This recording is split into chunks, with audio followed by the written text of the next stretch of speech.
How to equalize grids and add new cells in Wix Studio. So in order to do that, let's head over and then click into the section that we want to add those cells into. So let's click onto this right here, and then you can just click on any blank section.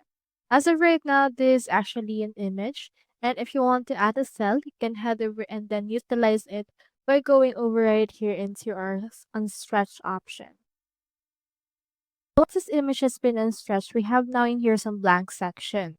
And once you click onto those blank parts, you can click onto this add cell option, and you can add cell to the right, the left, the top, as well as the bottom.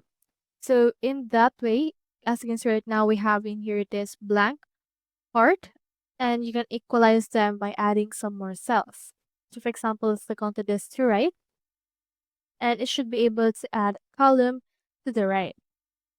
Now, as you can see, they have now two different entities right here, and you can head over and see that they've already been equalized.